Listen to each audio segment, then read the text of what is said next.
Most people see a golden retriever and think one thing: friendly family dog.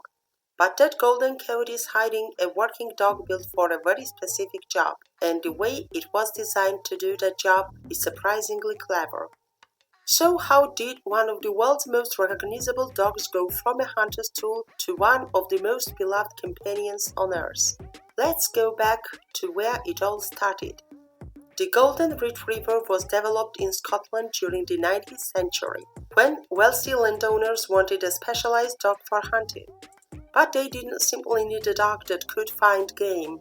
They needed a dog that could retrieve it. And there was a problem. Birds were often shot over water, meshes, and rough terrain. A good hunting dog had to locate a fallen bird and a difficult terrain, pick it up carefully, and bring it all the way back to the hunter without damaging it. That required a very peculiar combination of abilities. The early development of the breed is strongly associated with Lord Tweedmouth and his estate at Gusachen in Scotland. Through selective breeding, dogs with excellent retrieving ability, intelligence, a good nose, and a willingness to work closely with people were developed into what eventually became the Golden Retriever. And this explains something important about the breed. The Golden Retriever was not originally created simply to look beautiful. Its appearance was the result of function. The dense water-resistant double coat helped protect it while working in cold and wet conditions. The powerful body gave it endurance. Its broad head and strong jaws allowed it to carry game securely, and its temperament made it especially useful to hunters. Because a retrieving dog had to work around people, it could not simply charge after anything that moved. It had to listen, it had to concentrate, and most importantly, it had to bring the object back.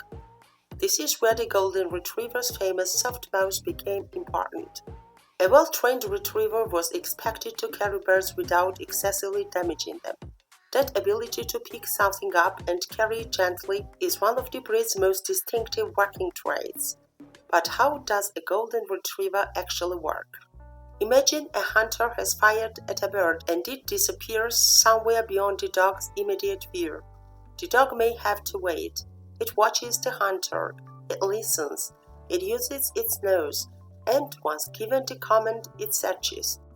This is not simply uncontrolled running.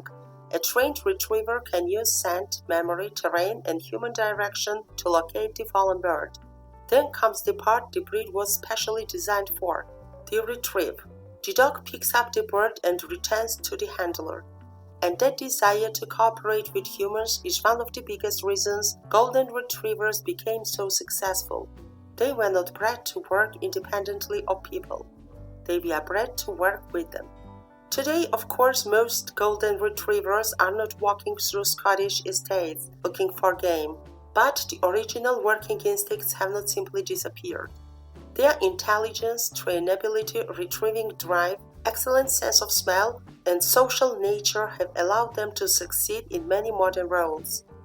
Golden Retrievers can be trained for assistance work, search and rescue, detection tasks, and other jobs where cooperation and a reliable nose are valuable.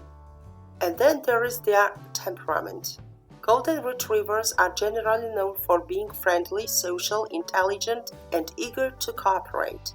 But there is an important detail people sometimes forget. Friendly doesn't mean inactive. This is still a working breed.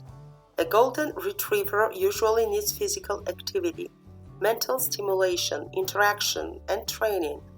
A dog bred to spend hours working alongside a hunter is not necessarily satisfied with sleeping on the sofa all day, and that can explain why some Golden Retrievers become extremely enthusiastic about carrying things: a toy, a stick, or a ball.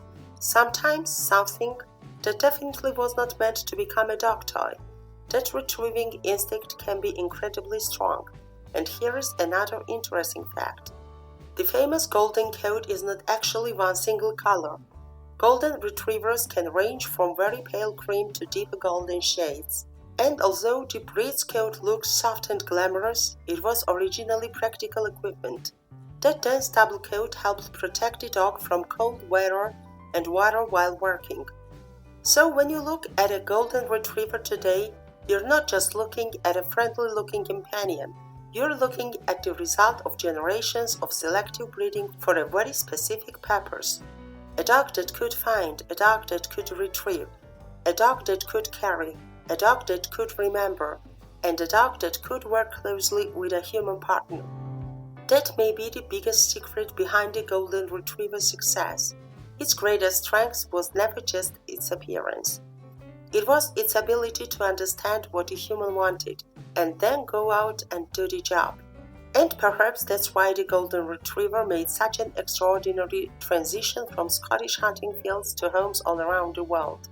A working dog became a family favorite without completely losing the instincts that made it a working dog in its first place.